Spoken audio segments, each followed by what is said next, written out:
Merhaba, ben Fadime. Kanalıma hoş geldiniz. Bugün size bu herkesin bildiği Hanım Dilendi Bey Beğendi adlı motiften yapılmış, karelerden oluşmuş motifimin değişik değişik şekillerde bir araya getirilmesiyle oluşmuş yazlık bluzumu anlatacağım. Bu bluzu ben herkeste görüyordum ama en çok kimde hoşuma gitti diyorsanız Ceyda Ateş bir YouTube kanalında, kendi kanalında yemek yapıyordu. Tesadüfen denk geldim. Direkt resmini çektim. Herkeste vardı ama onda çok hoşuma gitti. O kadar da tatlı ki. Hemen dedim bundan yapmalıyım ama tabii ki neye göre yapmalıyım? Kendi vücut ölçülerime ve kendi zevkime göre yapmalıyım. Hemen ufak tefek renkler ve oynamaları yaptım. Şuradaki birleştirmeyi farklı yaptım ve bu bluzu oluşturdum. Şimdi beraberce seyredelim. Keyifli seyirler. Şimdi bizim iki işarete ihtiyacımız var bu örgü için. Bir tane nokta veya sıfır, bu bizim zincir işaretimiz oluyor. Bir tane de şu işarete ihtiyacımız var. Düz bir çizgi ve içerisinde iki tane çizgi. Bu da üçlü trabzan oluyor. Yalnız bu bizim Türk usulü 3 trabzanımız. Yani tığımıza bir kere doladıktan sonra yapmış olduğumuz trabzan. Burada 7 tane zincir çekiyoruz. Örneğimizin göbeğine.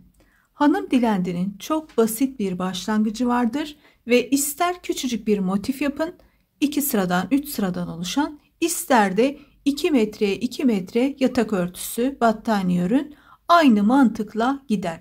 Sadece arada ne yaparız? Renklerle oynarız. Yandaki tığlama değişir. Tığımız değişir. İpimiz değişir. İpimiz simli olur, pullu olur, düz olur. Karışık renkleri bir araya getiririz. Kalın kalın ipleri kalın kalın tığlarla örerek battaniye yapabiliriz. Paspas yapabiliriz. Mantık aynı. Şimdi başlangıçta 8 tane zincirimizi çektik. Halkamızı yaptık. Daha sonra 4 trabzan yaptım. Üçlü. Ben üçlü tercih ettim. İstiyorsanız ikili çekin. Ama sonuçta bizim yapmış olduğumuz modelle ilgili de ölçülerimiz çok önemli olacak. Şöyle birazcık ortalayayım tabletimi.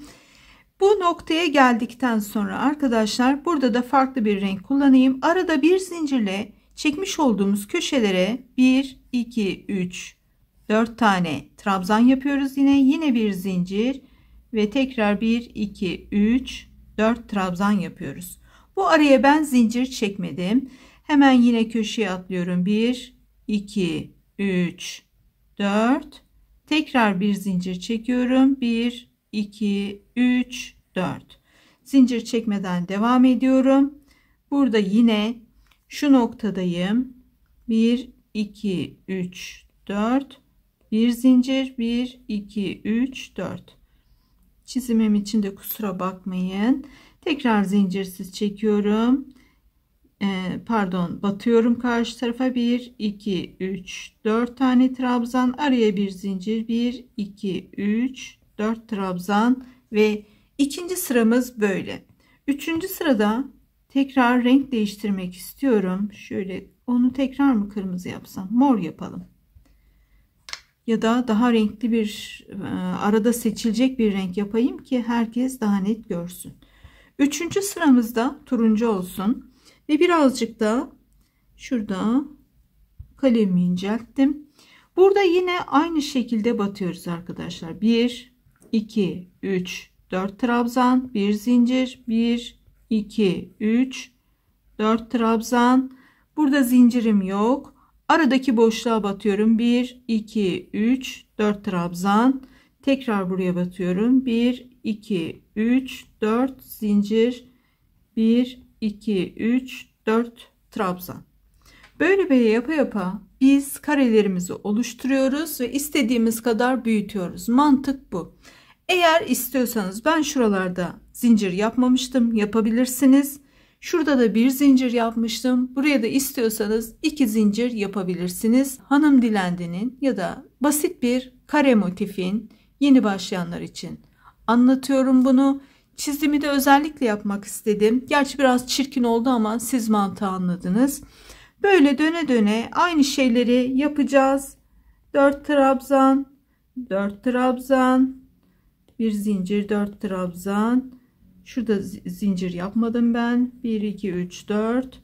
Şurada tekrar 1 2 3 4, 1 2 3 4, 1 2 3 4. Mantığımız bu şekilde devam edecek arkadaşlar. Ve bu bir üst sırada da şöyle bir sırasını tekrar çizeyim. O da yeşil olsun, şöyle bir kendine belli etsin diye renkleri farklı yapıyorum. Üst sırada yine 1 2 3 4, bir zincir, 1 2 3 4, atlıyorum yan tarafa, 1 2 3 4, atlıyorum yan tarafa, 1 2 3 4, tekrar atladım, 1 2 3 4, bir zincir, köşelerde zincirimiz var. Böyle devam edip gidiyor, sonsuza kadar büyütebileceğiniz bir motif. Gelelim diğer detaylara. Şimdi burada küçük bir püfümüz var. Ben bu bölümü birinci bölümde yanlışlıkla silmişim. O yüzden buraya eklemek istedim. Bilmeyenler için iyi bir fikir. Tığımın başına ipimi aldım. İlk trabzanımın tepesine batıyorum ve bir tane ilmek çıkarttım. Burada ipimi değiştiriyorum. Beyaz ipimi çekiyorum ve 3 zincirle yukarı çıkarak yeni sıramı öreceğim.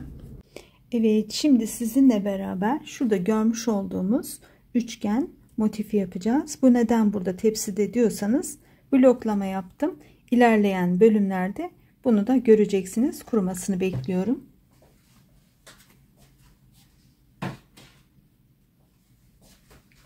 Şimdi beraberce şu motifimizin üçgen halini yapacağız. Ben size daha net gösterebilmek ve yeni başlayanlarda daha iyi anlayabilmeleri için beyaz iple başlayacağım. Ama aslında başlangıcı lacivert olacak. Sonra beyaz, sonra lacivertle bitireceğiz. Ben şimdi ilk 3 sırasını örerek nasıl başladığımızı anlatacağım. Başlıyoruz efendim. Aynı şekilde 2 kat ipimiz ve aynı tığımızla devam ediyoruz. 4 5 6 7 tane zincir çektim. Dönüyorum. İlk zincirime batıyorum. Şimdi burada 3 4 5 6 zincir çekiyorum. Tığıma doladım. Yuvamıza battım. Üçlü trabzanlarla 4 tane trabzan yapacağım.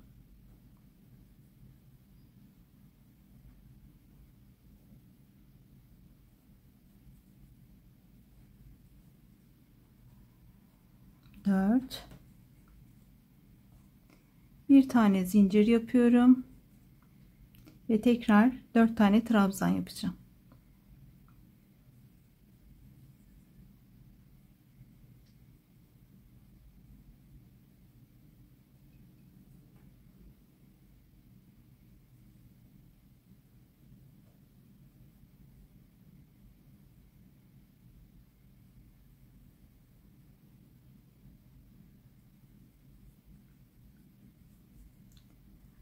Sabahın köründe yaptığım için saat 5'e geliyor. O yüzden birazcık sessizim. Televizyonunuzun veya telefonunuzun veya tabletiniz nerede seyrediyorsanız sesini açarsanız iyi olur. Şimdi efendim 6 zincir 4 trabzan, 1 zincir 4 trabzandan sonra bir zincir çekiyorum ve tekrar tığıma doluyorum ama bu sefer 2 kez doluyorum. Onun da nedenini hemen anlatacağım ve 4 kere de çekiyorum. Şöyle uzunca bir trabzanım oldu. Burası bizim üçgenimizin alt kısmı olduğu için böyle gergin olmasın diye uzun bir trabzan yaptık. 4 5 6 zincirle geri dönüyorum ve ilk yapmış olduğumuz yuvama 4 tane trabzan yapıyorum.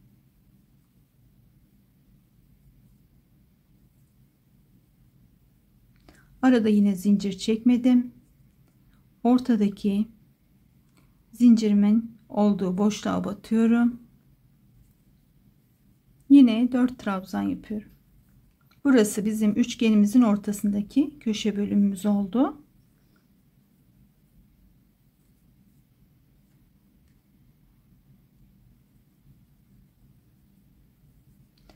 Bir zincir çekiyorum. Köşedeyiz çünkü.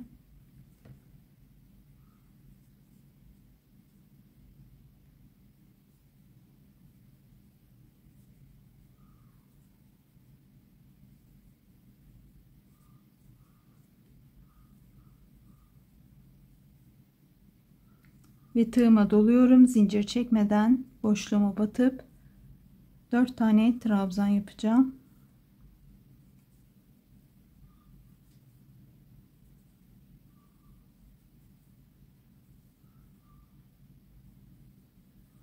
Bir zincir çekiyorum çünkü şu an köşenin yarısındayız.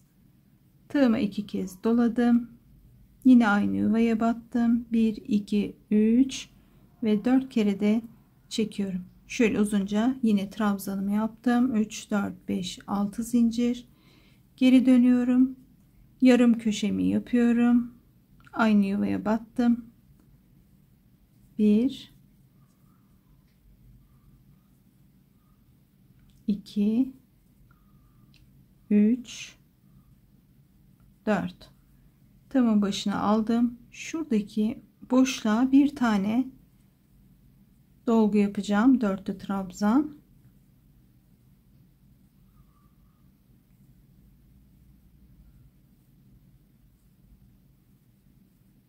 Yine tığımın başına aldım. Ortadaki köşe bölümündeyim. Köşemizi oluşturacağız. 4 trabzan, bir zincir, 4 trabzan.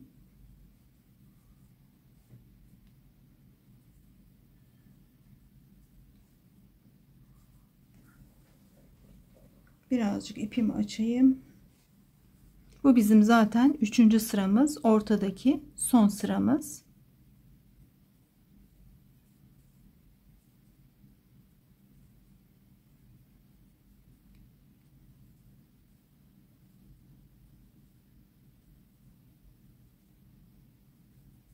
Yine zincir çekmeden boşluktayım. 4 trabzan yapıyorum.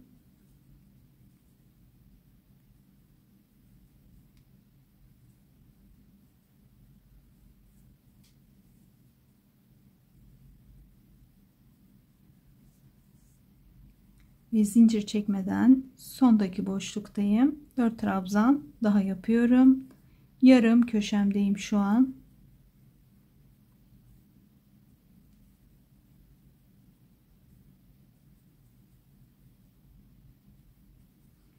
Zincirimi çektim, tığıma doladım. 1 2 3 çektim ve artık diğer ipime geçebilirim. Görüntümüz bu şekil. Blokladığımızda daha da güzel bir hal alacak. Şimdi buradaki örneğime geçebilmek için hazırlamış olduğum üçgenimi göstermek istiyorum size. Şöyle bir üçgenim var. Hemen alttaki fonu değiştirip geliyorum. Burada da bu ördüğümü söküyorum. Çünkü diğerine 2 sıra beyaz öreceğim. Bu da böyle boşu boşuna ipim harcanmasın. Biliyorsunuz hayat. Anladınız siz. Tam kaldığımız noktadayım. 2 tane ilmeğim var tığımda. Beyaz ipimi içerisinden geçiriyorum. Ve arkada beyaz ipimi bağlayarak sabitleyeceğim. Şurada da ipimi bağlayacağım. 2 düğüm atıyorum. Ne olur ne olmaz. Ve devam ediyorum. Burada ipinizi ister koparın ister koparmayın. Ben doğrusunu isterseniz kesmiştim ama şu an yanıma makas getirmeyi unutmuşum. O yüzden böyle devam edeceğim. Karışık gözükmüyordur umarım size. Şimdi şurada yine 6 zincir çekerek devam ediyorum. Tığıma doladım. Yine buradaki yuvama batıyorum. Aynı şekilde 4 trabzan yapacağım.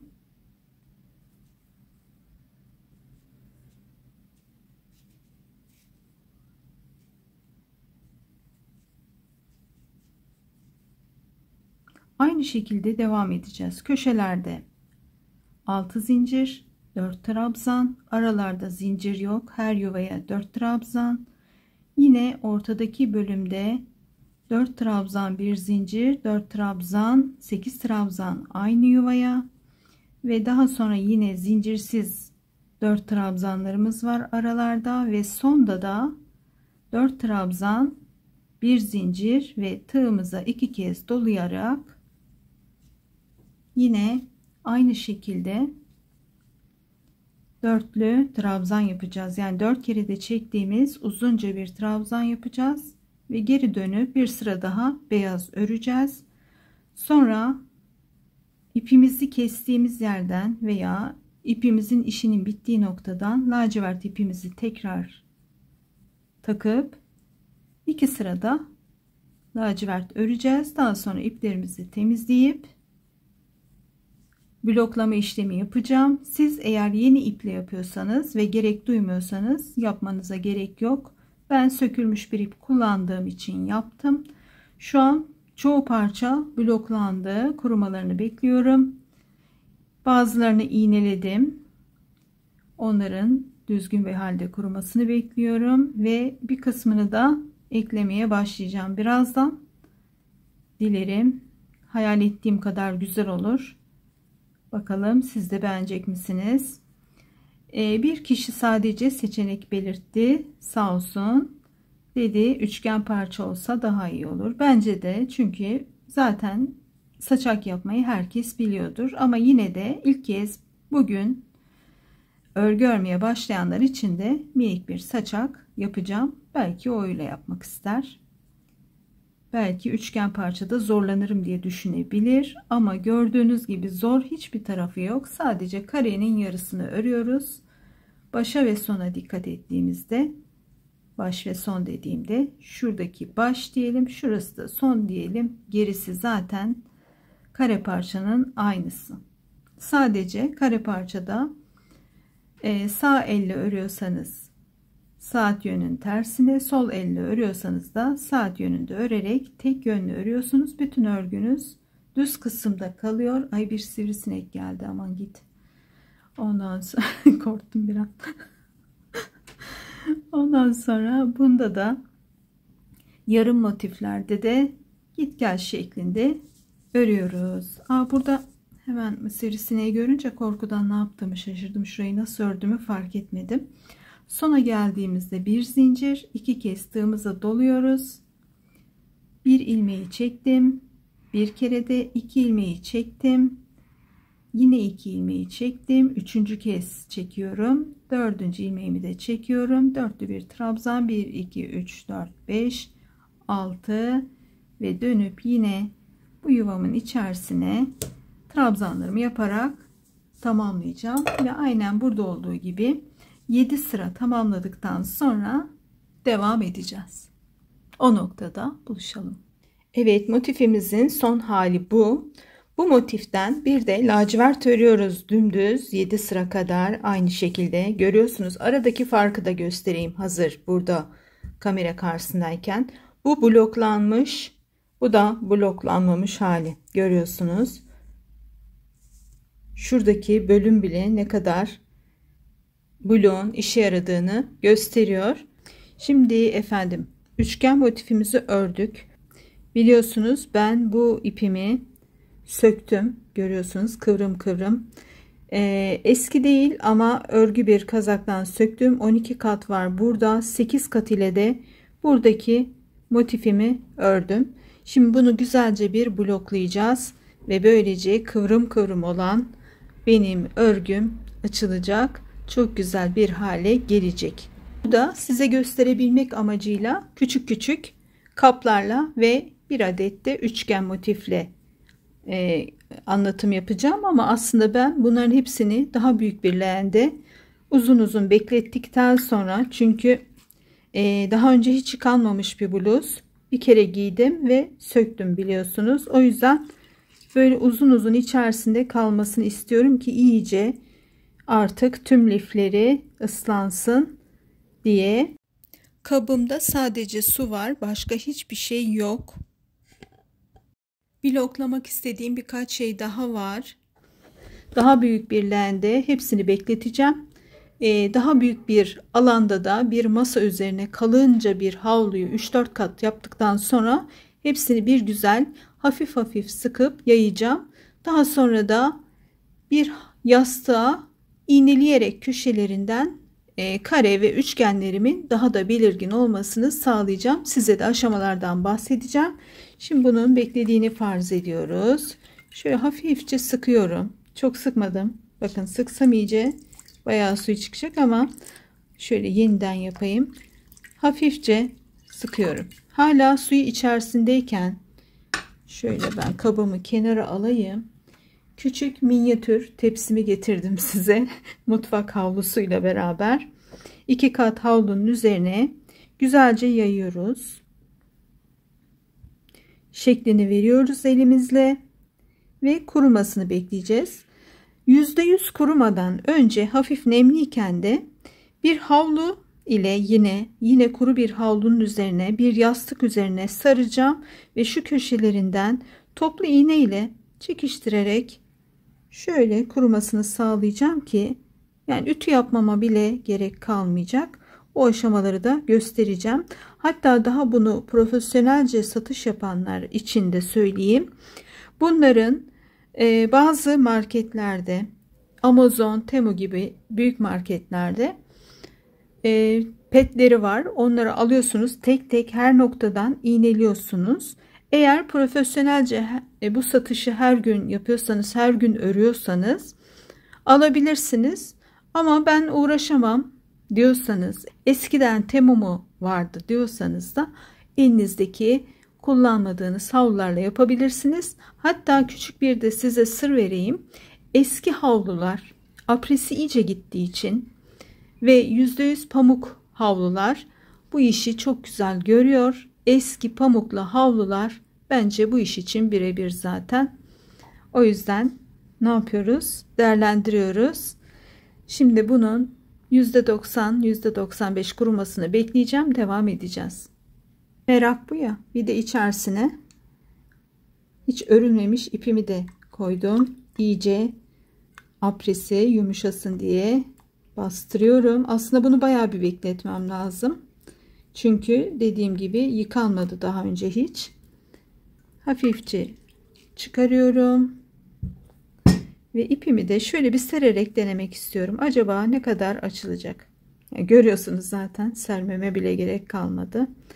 Açıldı. Şöyle birkaç kat yapayım.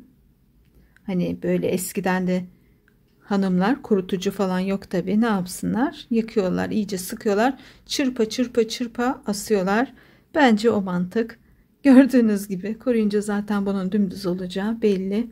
Gayet güzel bir yöntem.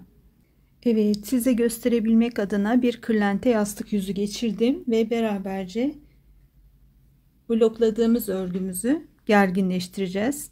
Şu an %90 kurumuş. İlk halini hatırlıyorsunuzdur. Baya bir kırışıktı. Şuradan iplerimizden de anlarsınız. Gördüğünüz gibi ip gayet düzgün, yeni haline gelmiş. Ki fazla da çekiştirmedim bile. Şimdi bunu nasıl yapıyorsunuz? Aslında gerek kalmamış ama ilk kez görenler için şöyle üç tarafından iğneleyerek toplu iğnemizle şöyle yastığıma batırıyorum. Tam köşelerden bunu da şöyle köşeden gererek batırıyorum. Bir de bu köşeye batırdığımda görünebiliyor mu acaba kameradan? Şöyle bir bakayım. Şöyle bir tane de gufinin yanağına denk gelecek. Bu kadar yeterli arkadaşlar. Eğer böyle kirpikli, oyuntulu bir şeyler yaptıysanız her bir oyuntunun kenarına iğnelerinizi takıyorsunuz. %10 kuruyunca, tamamen kuruyunca beraberce ekleme kısmına geçeceğiz. Şimdi gelelim efendim motiflerimizin birleştirilmesine. Motiflerimizi birleştirmek için tabii ki zikzak şeklinde bir yol izleyeceğim. Eğer motifinizin şöyle yapıyorum. Şuradan şuraya şöyle bir başlangıcımızı yapacağız. Önce yanlış yaptım. Şu iki motif, bundan 2 tane örmüştük hatırlıyorsunuz. Bu iki motif bizim göğüs kısmımıza gelecek. Şimdi efendim 2 kat ipimi alıyorum yine ve başlıyorum. Şöyle düzgün bir köşeden başlayayım görebilmeniz için. Tam orta zincirimin içerisinden tığımla giriyorum. Zaten bir zincirim vardı. Ve bağlıyorum. 2 kat bağlayın ya da ipiniz çok kaygansa 3 kat bağlayın. Yıkandıkça açılmasın. Şimdi buradan tekrar aynı noktadan tığımla girdim. Karşıdan da giriyorum.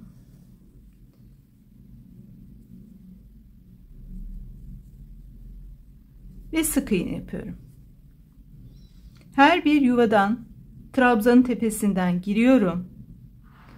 Arasından değil, tepesinden girdim, sık iğne yaptım. Böyle yapa yapa aşağıya kadar devam edeceğim. Şöyle birazcık da yaklaştırarak göstereyim.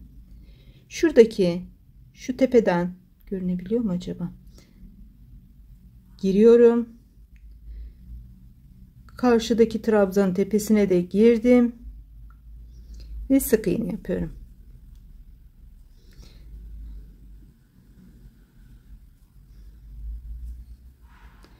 İstiyorsanız burada tek renk de yapabilirsiniz. Yani lacivertle bitirdiyseniz lacivertle de yapabilirsiniz.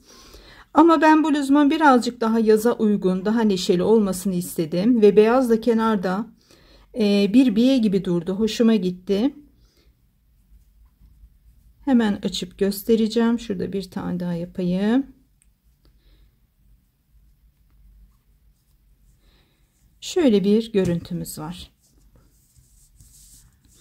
Bunu buraya kadar ekleyeceğim. Şöyle bir durumda olacak bu. Şurası göğüs, şurası yan. Bu yan kıvrılacak şöyle. Yan belimize gelecek olan bölüm ve bu araya bir tane üçgen parça koyacağım. Artık şunu mu koyarım yoksa laciverti mi koyarım? Onu aşağıya kadar bir düşünmem gerekiyor. Büyük ihtimal laciverti koyacağım ve hemen bunu birleştirip şuraya kadar geldikten sonra aynı işlemi bu motifte de yapacağım ve burada ipimi bitireceğim. Bitirirken de bir zincir, 2 zincir çekip iyice sıkıştırıp ipimizi kesiyoruz. Döneceğim.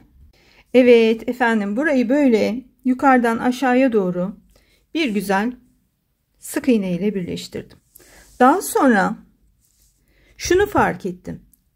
Daha doğrusu biliyordum da beyazla yapınca daha çok göze battığı için daha çok dikkat etmem gerektiğini fark ettim. Şurada da tekrar bu araya şu motifimi koydum, görüyorsunuz. Ve yukarıya da bu motifin aynısı olan yarım motifi koydum. Burada benim görüntüm aynı olsun diye sık iğnelerin ters yüzü, arka yüzü gözüküyor dönerek durduğu için. Bunu yukarıdan aşağıya doğru sık iğne ile birleştirmiştim. Buradaki bölümü de buradan başlayarak böyle zikzak şeklinde aşağıdan yukarıya doğru birleştirdim. Şimdi tekrar benim şu motifimi şu araya koyacağım ve tekrar aşağıya doğru birleştireceğim. Ve yine lacivert olacak bu motifimin ucunda da. Daha sonra da yana gelen parçanın diğer tarafını birleştireceğim. Şöyle güzel bir motifimiz olacak. Yani şurası şu an, şurası da ön ortamız diye düşünelim. Şurası tam bizim ön ortamız. Bluzumuzun yarısı şurası yani. Şöyle kıvırdığımda göreceksiniz. Önden görünen bölümün yarısı şu olacak. Hepsini bu mantıkla birleştiriyorum ve geliyorum. Diğer detayları konuşuyor olacağız. O noktada buluşalım. Şurası bizim bluzumuzun ön ortası olduğuna göre burada sık iğnemizin yönü sağa doğru düşerken burada sola doğru düşmeli ki bizim bluzumuz bittiğinde gözümüze en çarpan nokta olarak, bir de zıt bir renkle ördüğümüz için daha da çok her noktada çarpacak. Bunu da unutmayın, arkada da çarpacak. Bunları tam arka ortasından ve ön ortasından ayarlayarak bu tarafa düştüyse bu da bu tarafa düşmeli şeklinde yapmalıyız. Hatta şimdi şurada ben yandaki tek motifimi ekleyeceğim. Mesela burada da bu öne düşmüş. Bunun da bu tarafında öne düşmesini sağlamalıyım. Bir de size bağlayarak göstermiştim bir tane motifi nasıl ekleriz. Başta bağlayarak göstermiştim. Bir de şöyle bir yöntemimiz var. 2 tane zincir çekiyoruz ve buradan başlayarak hemen tekrar kontrol edeyim, yanlış olmasın. Öne doğru düştüğüne göre bu taraftan yapılmış. Bunu da bu taraftan başlıyorum.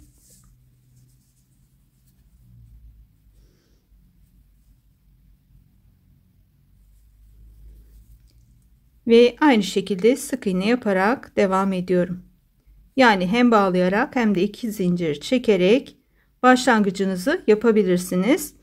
Bağlayarak yaptığınızda bitişi ilmeğin içerisinden çıkarıp bir zincirle veya 2 zincirle bitirebilirsiniz. Bunda da işlem bittikten sonra 2 zincirle ipinizi bitişte kesebilirsiniz. Şimdi hemen tekrar kontrol etmek istiyorum. İşlem bittikten sonra zor oluyor. Gördüğünüz gibi burada öne doğru, ön ortasına doğru bir kapanma var. Şurayı da hemen bakıyoruz. Bu da ön ortasına doğru kapanma, yani dönüş olacak. Bunu her seferinde kontrol ediyoruz. Burası bittikten sonra da arkada da arka ortasına doğru bir kapanma sağlamamız gerekiyor. Evet, bütün parçalarımı birbirine ekledim. Hepsinin sık iğne yönlerine dikkat ederek, burası ön bölüm, şöyle yukarıya kadar çekeyim. Biraz sığmadı masama ve arkayı da göstermek istiyorum. Arkayı da yine aynı şekilde sık iğnelerimin yönlerine dikkat ederek hepsini yaptım. En son arka ortasında ipim kaldı. Burada kesmedim. Etek ucunu tığlayacağım. Bunları da nasıl, hangi sıraya göre yaptığımı size çizerek anlatıyor olacağım. Birazdan tabletimin şarjı dolsun, anlatacağım. Etek ucunda beraber tığlayacağız. Bluzumu nasıl birleştirdim? Min şeması bu. Çünkü açık şekilde anlatamayacaktım. Çok fazla karışıklık oluyor zigzag olduğu için ve her bir noktaya da başka bir şeyler denk getirmeye çalıştım ki birazcık bluzu istediğim kıvama getireyim. Çünkü ben alt bedeni geniş, üst bedeni dar olan, yani armut tipli bir insanım. Burada ne yaptım? Üst bedene ve göğüs kısmına daha geniş, daha böyle rengarenk karışık desenleri getirirken alt kısma dümdüz olan, lacivert olan motifleri getirdim ki böylece göbeğimi saklayayım diye. Eğer sizin tam tersi bir vücut tipiniz varsa, elma tipi iseniz, o zaman da ne yapacaksınız? Üst bedeniniz geniş, kalça kısmınız, basen kısmınız dar ise benim yaptığımın tam tersini yapabilirsiniz. Eğer vücudunuz gayet istediğiniz oranda ise veya ne olursa olsun ben istediğimi giyerim diyorsanız, o zaman da istediğiniz gibi motifleri yerleştirebilirsiniz. Şimdi şurada benim bir diye gösterdiğim, önce motiflerimi göstereyim. Şu birinci motifim. Evet, burada boyayarak hemen bozdum. Şöyle kalemimi de değiştirmek istiyorum. Tamamdır. Şu birinci motifim, göğüslere getirdim. İkinci motifim, hemen şöyle küçültelim, göbek kısmına ve hemen arkaya getirdim. Üçüncü motifim şu tamamen lacivert olan kareler, yanlara ve arkada üstlere getirdim.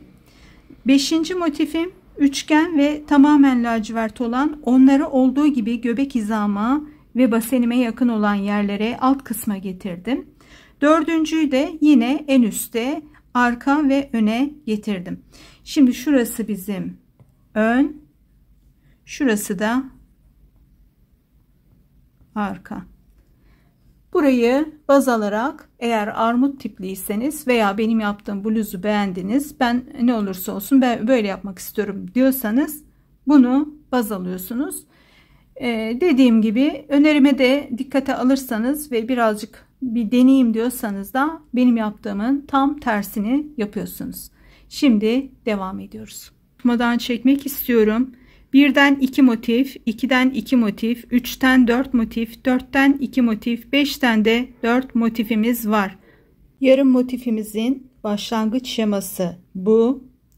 Tam motifimizin başlangıç şeması da bu. Zaten detaylı bir şekilde anlattım. Yine de istiyorsanız fotoğraf olarak da değerlendirebilirsiniz. Ben size bluzumuzun etek bölümünde sadece sık iğne demiştim ama hiç hoşuma gitmedi. Ben onu söküp şurada size şimdi anlatacağım şeyi yaptım. Yine bluzumuzun tersindeyiz. Burada gelişi güzel gösteriyorum. Birazdan üst kısmı gayet temiz bir şekilde tamamlayacağım. Buraya ipimizi bağladıktan sonra tığımızı alıyoruz ve çakma sık iğne yapıyoruz ve her yuvaya 3 tane çakma sık iğne yapıyoruz. Birinci bölümü böyle tamamladıktan sonra yine bluzumuzun iç kısmından yani tersinden bir sırada klasik sık iğne yapıyoruz beyaz ipimizle. Tersi de gayet güzel gözüküyor. Şimdi hemen size düz kısmından göstereyim. Sonucumuz bu olacak. Böyle olacak. Ve şurada da şöyle bir işlem yaptım. Görüyorsunuz bluzumun beyaz kısımları böyle bitirdim. Bir tane bitmemiş halini göstereyim size. Şöyle bir görüntümüz vardı. Burada 2 zincirle bağlandığım ve daha sonra tığladığım bölümler, bu kare motifleri birleştirdiğim ve bitirdiğim bölümler bunlar. Burada nasıl bir işlem yaptım? Önce arkadaki lacivert ipleri güzelce lacivert bölümün içerisinde yok ettikten sonra bu iki beyaz ipi tutuyorum. Ve şöyle karşılarına denk gelen tam orta bölümden içeriye alıyorum. Şu an örgümüzün düz kısmındayız. Sesim için kusura bakmayın. Tüm gün buzlu su içince bu hale geldim. Çok çirkin bir ses ama yapacak bir şey yok. Arkadaşlar bugün 41 dereceyi gördük. Yani Temmuz'da ne olacak bilemiyorum. Şimdi burada tekrar sık iğnemin içerisinden beyazdan girdim. Ve yine beyaz ipimin uzun bölümlerini alıyorum. Ters bölümdeyim şu an. Ve bir düğüm atarak bu bölümü tamamlıyorum. Ve daha sonra da şuradaki sık iğnelerin içerisine bu ipimi saklayacağım. Ve görüntümüz de şöyle oluyor. Yani burada havada boşta duran bir şekil olmuyor. Veya bunu kendi içinde kaybettiğimde, bunu kendi içinde kaybettiğimde çok gereksiz saçma bir görüntü oluyor. Veya ikisini toplayıp tersten kaybettiğimizde de şuradaki lacivert bölüm havada böyle kendi kendine oluşmuş bir bölüm gibi kalıyor. En azından şu bölüm birazcık daha toplanmış oldu gördüğünüz gibi. Şurayı da biraz düzeltirsem, ben şimdi arkadan ipi birazcık daha çekeceğim. Daha güzel çektiğimde daha güzel bir görüntümüz olacak. Şöyle bağlanmış bir hali oluyor. Görüyorsunuz. Şimdi ben üst kısma dönüyorum. Yakayı beraberce tamamlayacağız. Sol koltuk altındayım şu an. Buradan ipimi bağladım. Önce tersine doğru güzelce iç kısmından, yine görüyorsunuz örgümüzün tersindeyiz. Önce güzelce bir söyleyemedim. Çakma sık iğne yapıyoruz. Her bir trabzanın tepesine bir tane çakma sık iğne yapacağım. Sonra şu boşluklara geldiğimde de aynen etek ucunda olduğu gibi 3 tane çakma sık iğne yapacağım. Bütün sırayı böyle dolandıktan sonra bir de şunu söyleyeyim, ben örgümü 3,5'la örmüştüm. Yaka kısmını 3 numara ile öreceğim ki benim üst kısmım biraz zayıf olduğu için buranın böyle bol bol havalarda gezen, kendine hakim olamayan bir bluz olsun istemiyorum. Birazcık böyle derlesin toplasın istiyorum üst kısmımı. O yüzden 3 numara takıyorum. Siz eğer istiyorsanız burada kararı kendi vücudunuza göre veriyorsunuz. Ve devam edeceğiz. Bir sıra lacivertten sonra yine beyaz ipimizi aynı noktadan bağlayıp yine iç kısmından bir sıra klasik sık iğne öreceğiz. En sonda askılarda buluşacağız. Bluzumuzun son örülme bölümüne askıdayız. Gördüğünüz gibi üst kısımda da tığlamalarımı bitirdim. Lacivert ile yapacağım ben askıyı. İstiyorsanız beyaz da yapın ama bir deneme yaptım. Beyaz benim gözüme battı, o yüzden lacivertle yapmaya karar verdim. Şimdi hemen şurada bizim Şu yarım motifimiz tam üst göğüs bölgesine yakamız olacak. Bir tanesini ördüm şöyle. Aynısından buraya da beraber öreceğiz. Şu çizgimizin hemen arkasından ipimi bağladım.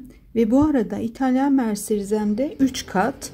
2 katla biraz zayıf geldi bana. O yüzden 3 kat yapmaya karar verdim. Direkt olarak gördüğünüz gibi bluzdan öreceğim. Yani sürekli ip açmaktan bana da zaten gelmişlerdi. İyi oldu bu durum.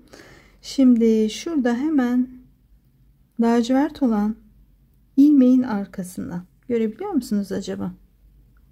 Şurada sık iğne yapmıştık ilk sırada. Onun içinden hemen ince tığımla bu 2 numara onunla aldım. 1 2 3 büyük bir zincir çektim.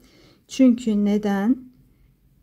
Ben birazdan 3 numaralı tığıma geçeceğim ama burada birazcık bana işim kolaylaşsın diye küçük tığımla devam ediyorum. 3 zincirle çıkmıştım. İlk trabzanımı yaptım. Bir deneyeceğim, 3 ile daha mı kolay olacak? Tekrar yandaki sık iğnemin içindeyim. Olmadı. O kadar yorgun ve bitkinim ki arkadaşlar, sabah oldu ve hala hava çok sıcak. Ve ben bunu bitirmek için söz verdim. Dedim cumartesi yayınlayacağım. O yüzden de bitirmek istiyorum. Biraz da boğazım şişti çünkü sürekli soğuk buzlu sular, buzlu içecekler içmekten. Hemen şöyle arkadan geçtim. Tığımla alıp diğerine aktaracağım. Şöyle.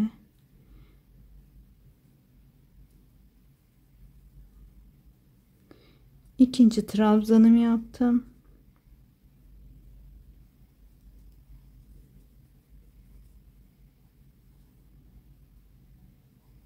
Üçüncü trabzanımı yaptım. 3 katla da örmek biraz zor oluyor. Ve dördüncü trabzanımı da yapıyorum. Bu genişlik benim için yeterli oldu. 1 2 3 zincirle yukarıya çıkıyorum. Tersini döndürüyorum askımın ve başlıyorum. Her bir trabzanımın tepesine trabzan yapmaya. 3 zincir yukarı çık, 4 tane trabzan, yine 3 zincir yukarı çık, 4 tane trabzan şeklinde öreceğiz. Kaç sıra örmüşüz hemen onu da söylemek istiyorum. Şu sıradan sonra üçlü örüyorum. Siz artık nasıl tercih ediyorsanız arkadaşlar ona göre örebilirsiniz. Kalınlığı, uzunluğunu veya şeklini. İstiyorsanız sık iğne ile yaparsınız. İstiyorsanız ince iple yaparsınız. İstiyorsanız bildiğiniz başka bir şey varsa onu yaparsınız. Her şey olur. Şimdi hemen bir ölçü yapmam lazım. Dönüyorum.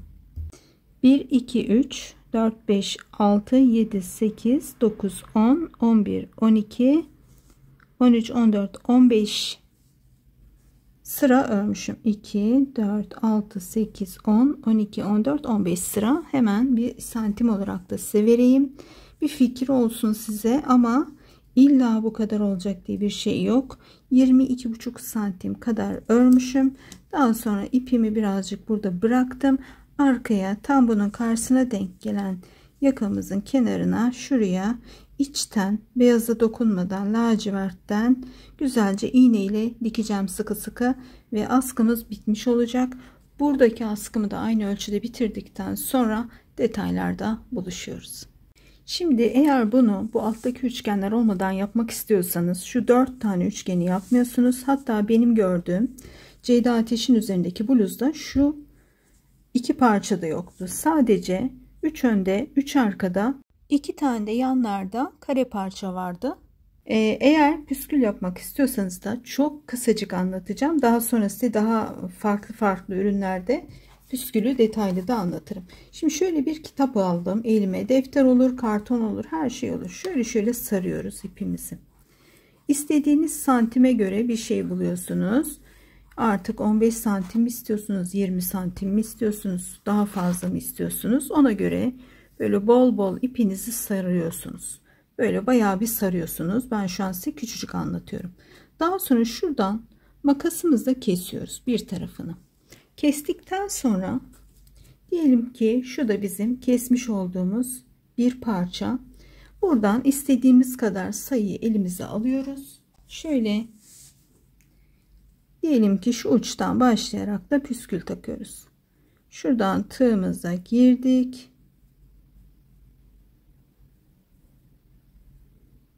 Ve şöyle içinden geçirerek bunu sıkıştırıyorum. Sıkıştırdıktan sonra da şöyle ucunu güzelce bütün püsküllerin aynı hizada, aynı santimde kesiyorum. Püskül de bu kadar kolaydı. Geldik efendim detayları konuştuğumuz son bölüme. Bu bluzu ben bir Ceyda Ateş videosunda gördüm. Çok hoşuma gitti. O püsküllüsünü giymişti. Bir tanıdığına ördürdüğünü söylemişti. Zaten bu bluzu bilmeyen yoktur. Yıllardır çok herkesin üstünde gördüğümüz, her şeyini gördüğümüz bir model. Şimdi efendim size detaylardan bahsetmek istiyorum. Gelelim bluzumuzun detaylarına. İpim İtalyan mercerizeydi. 2 kat kullandım. Bir katı 4'tü. Toplam 8 kat ip kullanmış oldum. Sadece askılarda 3 kat yani 12 kat ip kullandım. Tığım 3,5 numaraydı. Bluzumun genelini onunla ördüm. Sadece üst kısımda benim alt ve üst bedende üst bölümüm daha dar olduğu için üst bölümü toplamak adına şu son 2 sıra tığlamamı 3 numara ile yaptım. Kare olan motifimizin uzunluğundan bahsedeyim. 7 sıra örmüştük ve birazcık da ben bol bol ördüm. 18 santimde bir kenarının uzunluğu ve verevine ölçtüğümde de 24 santim uzunluğuna denk geliyordu. Neden bu boyutu seçtiğimi de soruyorsanız efendim ben bu bluzu şimdi bizim bluzumuzun şu yan uzunluğu da 24 santim. Hadi şuradaki tığlamaları da sayalım, 26 santim. Dolayısıyla bu bluz benim basen bölgeme geliyor. Göbek üstünde biten bir bluz değil. Tam basenimde biten bir bluz ve ben ölçüyü göğsüme göre alamazdım.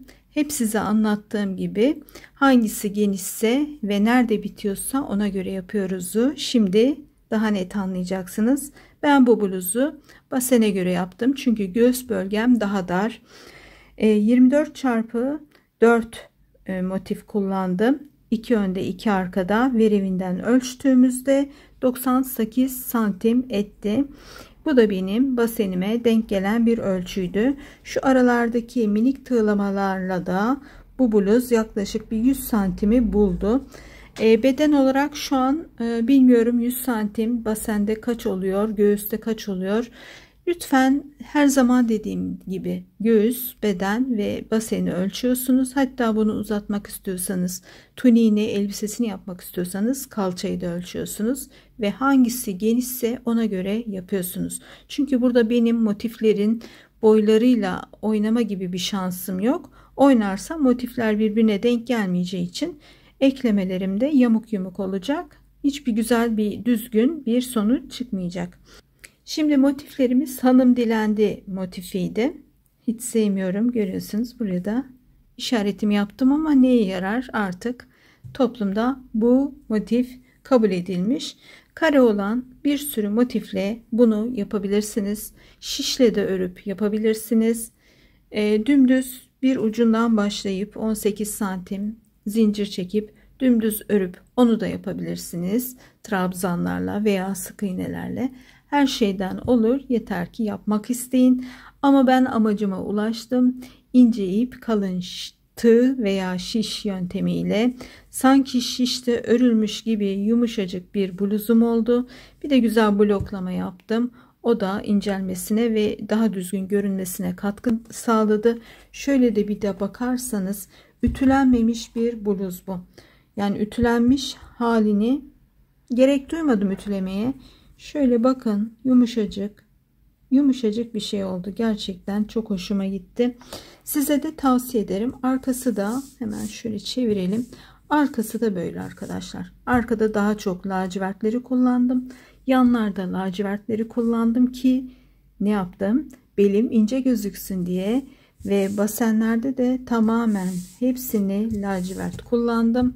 Bu da benim şuradaki V göbeğimi daha ince gösterecek ve şu yanlardaki lacivertler ve basendeki lacivertler de benim basenimi daha dar göstersin diye böyle çakallıklarda yaptım. Yapmasam ayıp olur. O kadar yıl moda dergisi karıştırmışım.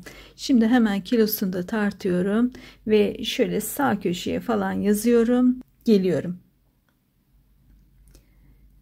Eğer bu modeli beğendiyseniz veya kanalıma katkı sunmak istiyorsanız, katılırsanız, beni desteklerseniz, videolarımın beğenilmesi ve görülebilmesi için, öne çıkabilmesi için abone olup beğenirseniz, alta yorum yazarsanız çok sevinirim. Çünkü ben burada ne kadar çabalarsam çabalayayım, sizin de bir katkı sunmanız gerekiyor. Yoksa ben kendi kendime hiçbir yere varamıyorum. YouTube'un, diğer sosyal medyalarda da bu böyle. Maalesef durum bu. Rica ediyorum. Sadece eleştirmek için değil, bazen övmek için de destek olmanız gerekiyor. Dilerim hoşunuza giden, işinize yarayan bir model olmuştur. Şöyle de yapayım, belki resmini çekmek istersiniz. Çok teşekkür ediyorum. Hoşça kalın.